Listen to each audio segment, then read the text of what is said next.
Bharatiya Janata party के प्रदेश कार्यालय में राष्ट्रीय प्रवक्ता भारतीय जनता पार्टी के जफर इस्लाम ने प्रेस वार्ता के माध्यम से कांग्रेस पर हमला बोला। उन्होंने कहा कि वक्फ कानून को लेकर केंद्र की जो विरोधी पार्टी है वो लगातार मुस्लिम समाज में विरोधाभास पैदा कर रही है, गुमराह कर रही है। उन्होंने कहा कि के लिए कांग्रेस ने कभी हित नहीं साधा, हमेशा मुस्लिमों को वोट बैंक के रूप में उपयोग किया। देश के प्रधानमंत्री नरेंद्र मोदी ने मुस्लिमों के हित में वक्फ कानून में संशोधन किया है, लेकिन जो विपक्षी पार्टियां हैं वो लगातार समाज को गुमराह कर देश में अशांति पैदा करना चाह रही है। आगे राष्ट्रीय प्रवक्ता जफर इस्लाम प्रेस वार्ता के माध्यम से क्या कुछ कर रहे हैं, देखें आप। नमस्कार, आप सभी लोगों का आज की प्रेस वार्ता में स्वागत है। कुछ चेहरे तो मैं जानता हूं, पहचानता हूं। कई बार आता हूं, जब भी झारखंड का दौरा लगता है तो शिव पूजन जी अक्सर कहते हैं कि आप मीडिया के, चूंकि मैं मीडिया जगत से हूँ, तो मीडिया के लोगों से आप जरूर मिलिए। विषय ना भी हो तो चाय पानी करते हैं, विषय हो तो थोड़ी बात भी, चर्चा भी कर लेते हैं। तो आज भी ऐसे ही कुछ ऐसा हुआ कि चूंकि मैं आपातकाल के प्रोग्राम के लिए आया था और झारखंड, बिहार और झारखंड, और वहां से वापस जा रहा था, तो हमने सोचा आपके साथ एक बार मुलाकात भी हो जाएगी और कुछ विषय जो है उस विषय पे आपके सामने कुछ रखने का मौका भी मिलेगा। पिछले दिनों में हमने देखा, आप सभी को मालूम होगा कि वह अमेंडमेंट बिल जो आया था वो कानून में बदल गया। पूरे देश में वो एक कानून बन गया है। लेकिन फिर भी जब हमने देखा कि कुछ इंडिया अलायंस के और खास के कांग्रेस के लोग जब झारखंड में आते हैं तो लोगों को गुमराह करते हैं, वर्गलाते हैं और वक्फ कानून के बारे में कहते हैं कि वो इम्प्लीमेंट नहीं होने देंगे।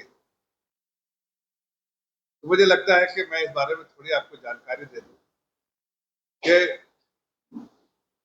वक्फ जो है, वक्फ अमेंडमेंट बिल जो है अब तो कानून में तब्दील हो गया और उसकी इम्प्लीमेंटेशन भी शुरू हो गई।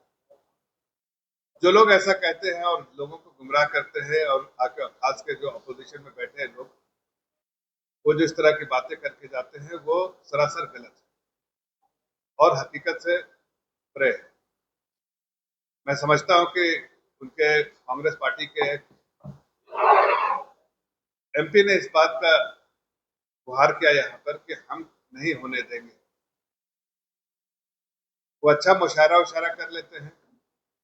मुशायरा में तो शब्दों का खेल होता है, लेकिन उनको ये बात जाननी चाहिए कि ये मुशायरा नहीं, शब्दों का खेल नहीं, बल्कि ये कानून है। और कानून वही पारित किया गया है जहां वो, जिसके सदस्य भी वो है, और उस कानून को पास में शायद उसका अपोजिशन हुआ होगा, लेकिन वोटिंग के बाद उन्हें भी मालूम है कि ये कानून बन गया है। और कानून के बाद अब इसके जो है प्रेसिडेंट ने भी इस पर अपनी सहमति जता दी है। अगर स्टेट वक्फ बोर्ड ने अगर डिक्लेयर कर दिया कि ये कानून, ये प्रॉपर्टी हमारी है, तो फिर इनको प्रूफ करना है कि इस बिल्डिंग के ओनर को प्रूफ करना है कि ये बिल्डिंग हमारी है, ये वक्फ की नहीं। तो ये संशोधन करके बहुत सरल तरीके से किया गया है कि आप दान दीजिए, जिस मुस्लिम को दान देना है दान दे, उस दान का सीधा सीधा फायदा जो है गरीबों का होगा। जो गलत तरीके से प्रॉपर्टी, सरकारी प्रॉपर्टी या मॉन्यूमेंट्स को आपने डिक्लेयर कर दिया है, उसकी उसकी सर्वे करने के बाद वहां, उसके बाद उसको सही तरीके से, जो वक्फ का है वक्फ में, जो वक्फ का नहीं सरकार का, सरकार के पास जाएगा और जेन्युइन तरीके से इस वक्फ की प्रॉपर्टी का मैनेजमेंट होगा और इससे मुस्लिम समाज का उत्थान होगा। आगे आने वाले कुछ सालों में आप देखेंगे ये संशोधन बिल जो आज आया, ये जो वक्फ कानून आया है, उससे उसका सबसे बड़ा हिमायती मुस्लिम समाज के गरीब लोग हैं और वो दुआएं देंगे आदरणीय प्रधानमंत्री जी को, जो आज हमें कटघरे में खड़ा किया जा रहा है, वही दुआएं देंगे।